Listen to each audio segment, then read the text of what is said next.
Hello guys, welcome back to my channel. This is Young Falcon. Ngayon, I would like to share with you my own version of tuna kinilaw or kilawin or whatever. So, bago tayo mag-start, intro muna.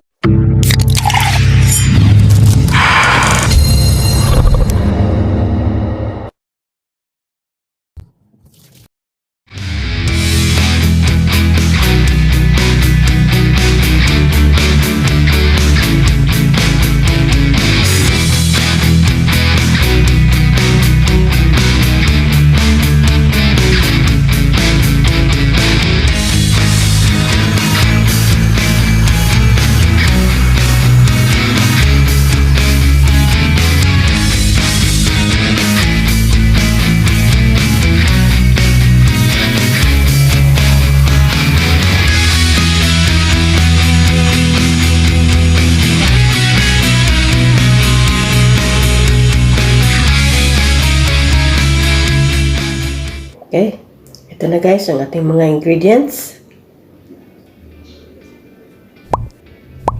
Carrots, cucumber, green mango. Okay, calamansi juice, salt, onion and ginger. At ito na po ang ating main ingredient, ang tuna cubes. Ayan, nabili ko po ito ng 280 a kilo, kaya fresh na fresh po ito. Hugasan lang natin ito ng mga half cup na vinegar para mawala po ang langsa. Ayan. Well, naghugas naman ako ng kamay, kaya kakamayin ko na lang.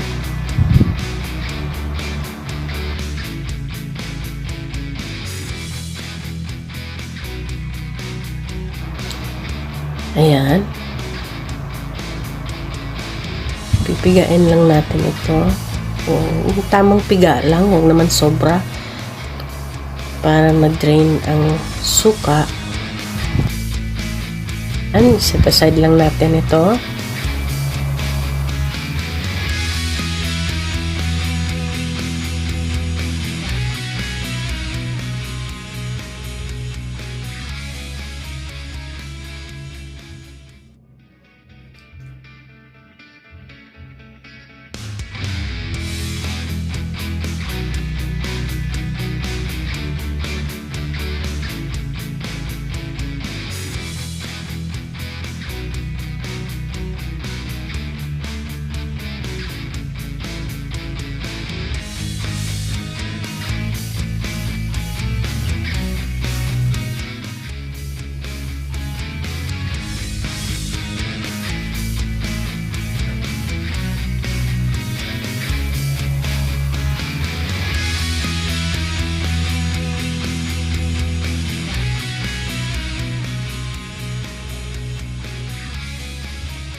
Okay, next step, ilagay na natin ang mga ingredients.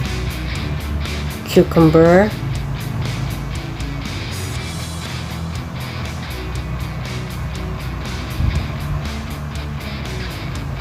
ang carrots,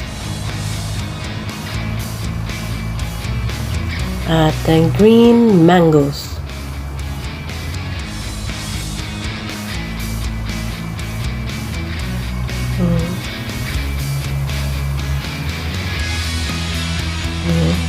Ilagay natin itong onion at saka ginger na hinalo ko na.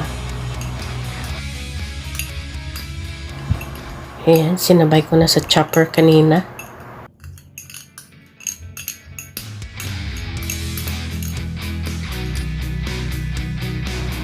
Then, ilagay na natin ang calamansi juice and salt.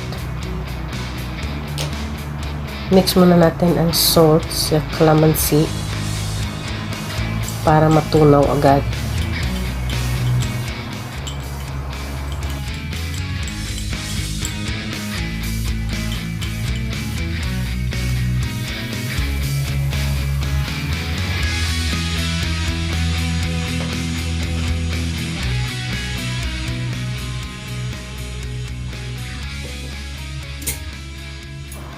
Okay, hahaluin lang natin ito guys.